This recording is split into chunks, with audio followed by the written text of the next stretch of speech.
Ei, me fala uma coisa, existe diferença entre o pecado do Antigo Testamento e do Novo Testamento? Ah, me fala uma outra coisa, Deus joga na cara tudo aquilo que ele fez por nós? Ah, última coisa, Davi pecou por quê? Foi por causa de Betseba? Porque ela era uma mulher oferecida? O que vocês acham? Essas e outras questões serão respondidas nesta videoaula, então não percam! A paz, queridos, que bom estarmos aqui novamente no nosso programa semanal da Escola Bíblica Dominical para darmos sequência à nossa série de estudos bíblicos baseado nos dois livros de Samuel. Para quem não me conhece, eu sou o pastor Fábio Segantin. Se você é novo em nosso canal, aqui do lado tem um botãozinho vermelho onde você pode se inscrever no nosso canal. Por quê? Porque tudo aquilo que eu posto, vocês recebem em primeira mão. E não deixe também de fazer aquele comentário e de curtir essa aula. Queridos, todos os comentários eu leio. Inclusive teve um irmão que falou assim para mim: pastor, se você realmente lê, me fala aonde eu moro ou manda um alô para minha cidade, tá? E eu falei só na lição 11 eu mando, mas infelizmente foi uma semana muito atarefada, eu esqueci de anotar a sua cidade, por isso que eu não mandei exatamente o nome da cidade, mas mandei de novo que eu vou anotar. Eu prometo que na 12ª aula eu falo o nome da sua cidade, eu mando um alô para vocês, maravilha? Porque eu leio todos os comentários realmente, eu não estaria aqui mentindo para vocês. Em todos os comentários eu leio, eu coloco o joinha, ainda que seja uma crítica, eu coloco o joinha, coloco lá, marco o coraçãozinho aí, para que vocês possam perceber que eu estou lendo o comentário de vocês. Lição de número 11, hoje nós vamos falar sobre as consequências do pecado de Davi. A leitura bíblica em classe se encontra no segundo livro de Samuel, capítulo 12, do verso 1 ao verso de número 15. Queridos, eu tenho algumas considerações logo na nossa introdução aqui. Primeira consideração: com o pecado não se brinca. Essa é a primeira consideração que nós precisamos fazer para os nossos alunos. Tá? A segunda consideração é que pecar é prazeroso. Que isso, Fábio? Pecar, ele é gostoso. Pecar nos dá uma sensação de prazer. Terceira consideração: se pecado fosse ruim, ninguém pecava.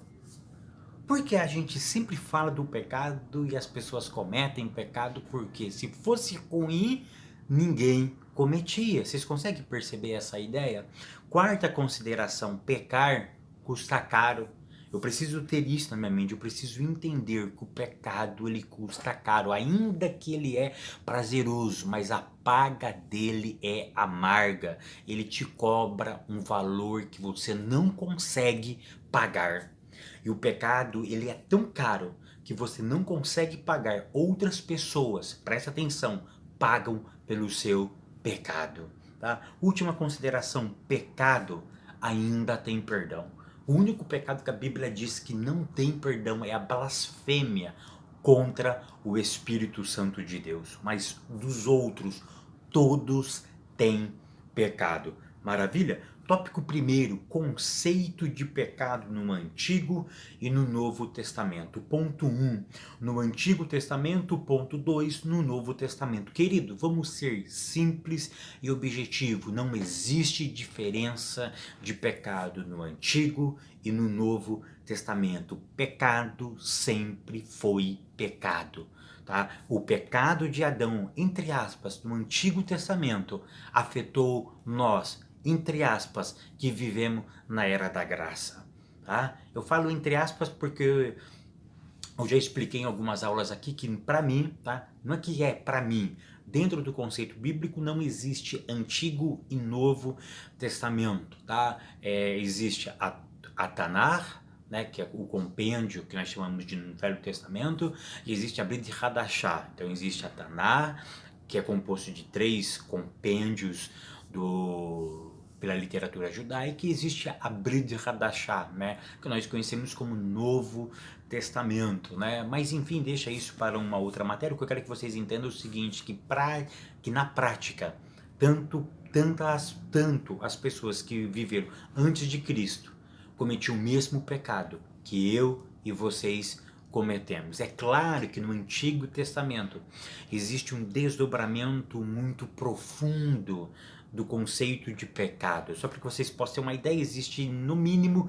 5 palavrinhas em hebraico que define pecado.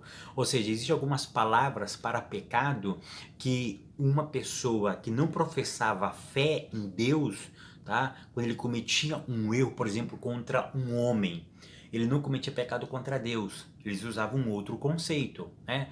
Mas para que vocês possam entender, tudo era pecado. Tá? Tudo era pecado. Então, não existe diferença entre o pecado no Antigo e no Novo Testamento, tá bom? Porque no Antigo Testamento existe o termo o rete, existe o ratá, que é errar o alvo, existe o pesar, existe o avon e existe o ra, né? Tudo isso eu já expliquei em aulas anteriores aqui, que me acompanha há muito tempo, eu já esmiucei muito isso aí. Por exemplo, o avon é um pecado cometido contra o eterno.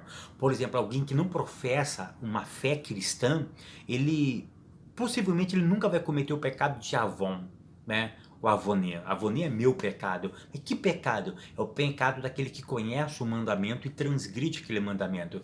Ele comete um avonia, ou seja, o meu pecado. O meu pecado é contra o decálogo, é contra um mandamento explícito para aquele que já pratica as sagradas escrituras, tá? Então, mas na prática não existe diferença entre pecado do Antigo e pecado do Novo Testamento. Tudo é pecado, irmãos. Tudo é pecado, tá? O pecado que Davi cometeu, que Adão cometeu, é o mesmo pecado de hoje. Tem as mesmas consequências, ok? Tem as mesmas consequências na alma. Pode ter uma diferença na consequência física, né? Alguém que cometeu um certo pecado, uns morriam apedrejados, cada um tinha uma consequência, outros tinham que fazer uma paga, se tinha dinheiro ou não tinha dinheiro, a paga era diferente, mas na alma o sentimento é o mesmo, na alma a mancha é a mesma, ok? Maravilha? Vamos lá. Tópico segundo, a repreensão do profeta Natan ao rei Davi. Ponto 1, uma consciência morta. No meu ponto de vista, Davi não teve consciência morta. Tá? No meu ponto de vista, pecado não mata a consciência. Que isso, Fábio? Mas a Bíblia diz que o pecado mata a consciência. Não, onde? Não, mas quem Paulo escreveu isso sobre a cauterização da mente. Opa, peraí, tem um detalhe. Tá? Pecado, ele não deixa a nossa consciência morta. Por quê? Presta atenção no que eu vou te dizer. Pecado a gente nunca esquece. Você esquece pecado? Você nunca esquece pecado. Ponto 2. Ele sempre, em algum momento, ele relembra a nós da besteira que nós fez. Por isso que o pecado, ele é um bandido. Ele sempre vai lançar na cara, ele é um algoz. Ele é um traiçoeiro. Ele é aquele cara que faz chantagem. Ele sempre vai lançar na sua cara se ele lembra o que você fez. Mente cauterizada é diferente. Mente cauterizada é pessoas que abandonam a fé e não querem mais voltar para o eterno. Ou seja, ele tem prazer no pecado.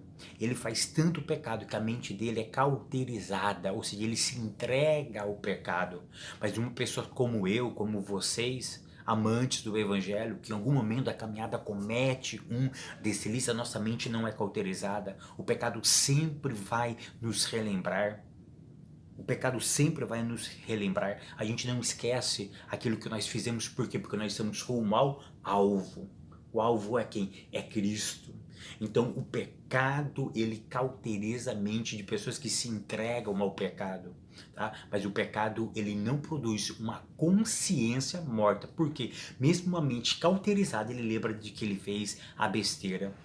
Ele pode não aceitar o que ele fez. Por quê? Porque o conceito de certo e errado dele é ele que faz. Eu falei, não, o que é errado para vocês ou na Bíblia não é errado para mim. Então isso não é consciência morta, isso é a maneira de ver, é mente cauterizada, ou seja, cauterizou o conceito de certo e de certo e de errado. Então foi cauterizada, pegou fogo e cauterizou, ou seja, ele perdeu a sensibilidade, mas a morte não, ok? A morte não. Ponto 2, mostrando a gravidade do seu pecado, querido. O autor falou que Davi cometeu dois pecados, né? Quais foram? O adultério e o assassinato, tá? Eu usei a palavra assassinato porque no original não é matar, mas é assassinar. Eu tenho um vídeo onde eu explico sobre isso, tá bom? O verbo não é matar, matar é diferente de assassino. É tão verdade que no Código Penal, no CP, no Brasil, nós temos a diferença entre o assassino e aquele que mata, né? Ou seja, por acidente, enfim. Ou seja, quando você tem aqui na nossa lei, no nosso Código Penal tem a diferença, né? Se você matou com dolo ou sem dolo, foi culposo, não foi culposo, ou seja, você teve a intenção, você não teve a intenção, quando você planeja, você é um assassino. Se você está dirigindo o seu carro, um pneu fura, e ele fica desgovernado, bate numa pessoa que está na calçada, você matou essa pessoa, você assassinou ela, ok? Só para que você possa entender, mas Davi cometeu dois pecados. Davi, do decálogo, dos 10 mandamentos, ele cometeu dois, o adultério e o assassinato, né? No meu ponto de vista, ele cometeu mais um. Tá? Eu não vou falar aqui, eu quero que vocês deixem aqui no comentário qual foi o terceiro pecado que Davi cometeu dos 10 mandamentos. Ou seja, dos 10, para mim, ele feriu 3, ok? Eu não vou falar qual que é, vou deixar que vocês escrevam aqui, eu vou falar se está certo ou errado no meu ponto de vista, e aí vocês podem discordar ou não de mim, maravilha? Né? Ponto A, outra coisa, o autor vai falar sobre o adultério aqui, queridos. Eu já gravei uma aula sobre adultério, eu sempre considero o adultério um ato de covardia. Por quê? Porque o adultério é você cravar uma faca nas costas de alguém.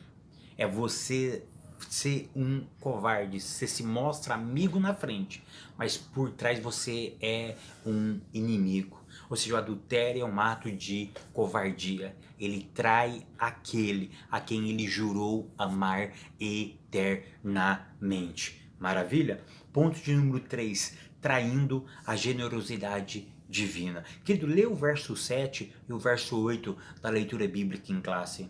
Será que Deus é aquele cara que joga na cara tudo aquilo que ele faz? O profeta Natan chegou para Davi, em nome do Eterno, e ele disse para Davi, Davi, é o seguinte, eu te fiz rei, eu te ungi, rapaz, eu te livrei das mãos de Saul, não foi uma vez não, foi várias vezes. Se você está vivo hoje, é graças a mim. Se você é rei hoje, é graças a mim.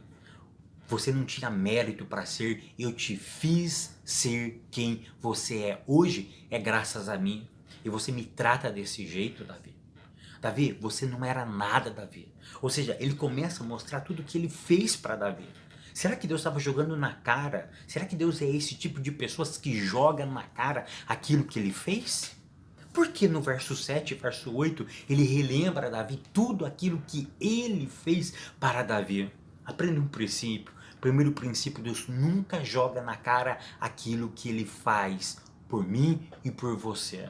Mas por que ele fez isso então, Fábio? Aprenda esse princípio, tá? Todo privilégio tem as suas responsabilidades. Ele não estava jogando na cara, ele estava mostrando para Davi os privilégios que Deus deu para ele, e ele naquele momento não soube administrar os seus privilégios. Todo privilégio existe uma responsabilidade. Naquele momento ele estava sendo irresponsável, baseado no privilégio que o Eterno deu para ele. Então Deus não lança na cara. O que Deus faz? Ele mostra para nós que todo privilégio existe uma responsabilidade, um ato irresponsável. É óbvio que vai ser punido por aquele que nos deu o privilégio.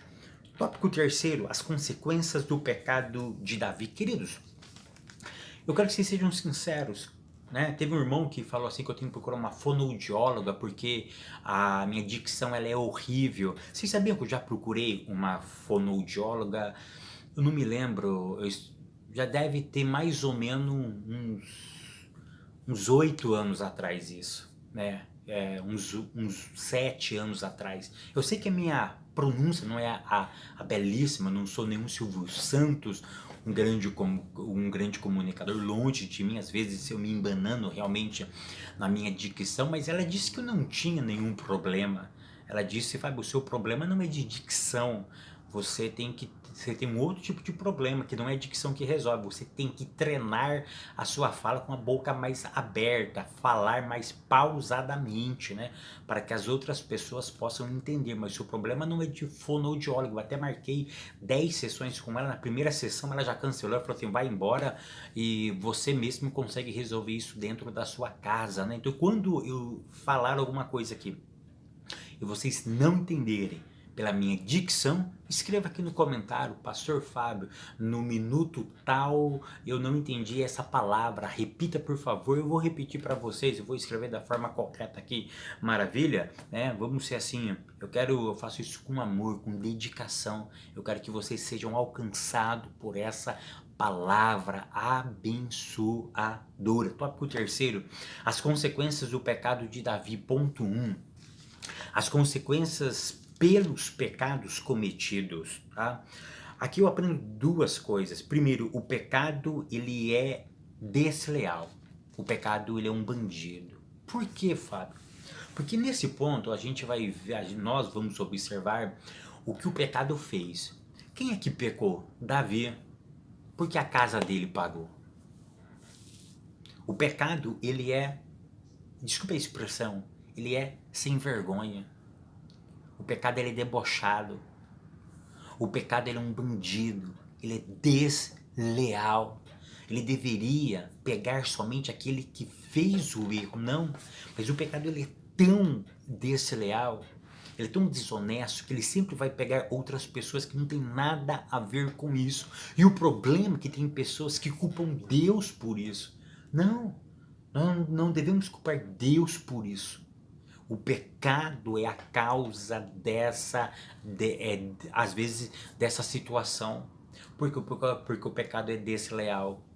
O pecado, aprenda essa, ele é desumano. O pecado nunca foi humano. O pecado é desumano. Está fora do homem.